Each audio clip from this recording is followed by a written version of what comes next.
2018 թվականի դրությամբ, եթե թվերը կարող է խառնեմ, էլի 8 տարվա թիվը, 2018 թվի դրությամբ ավելացված արժեքի հարկի վերադարձի գծով Հայաստանի Հանրապետությունը գործան մոտավորապես 60 միլիարդի, եթե չեմ սխալվում, պարտք ուներ, այսինքն այդ փողը, որ պետք է վերադարձվեր բիզնեսին որպես ավելացված արժեքի հարկ։ 2018-ին եկել ենք, մենք առաջին գործերից մեկը, որ արել ենք, այդ պարտքը զրոյացրել ենք։ Այսօր ինքնաշխատ համակարգով ավելացված արժեքի վերադարձի համակարգը ինքը սենց բանի նման, ժամացույցի նման աշխատում է, ճիշտ եմ ասում։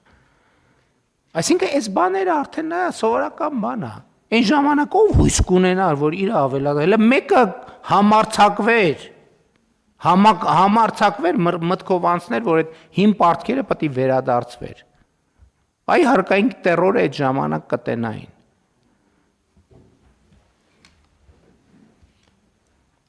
Էլ չեմ ասում պաշտոնյաների այդ բլոտ կրվելուց հետո ինչ էր տեղի ունենում, ասենք հաջորդ օրը սպեցնազը մտնում էր բան։ Հիմա ով է հիշում է դրա մասին ընդհանրապես։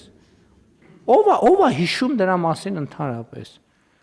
Ով է հիշում, ում կհավատացնես, չի եղել տենց բան ընդհանրապես, չի եղել։ Բանա, դա բանա, միֆ է, չի եղել։ Համեցեք, պանով այն։ Շնորհակալություն, պարոն վարչապետ,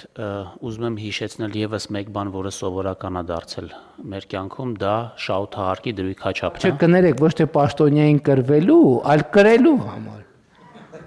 Հա, այս կարևոր է, որովհետեւ ոչ թե պարտվելու, այլ հաղթելու համար բլոտով։ Դեվ ինչ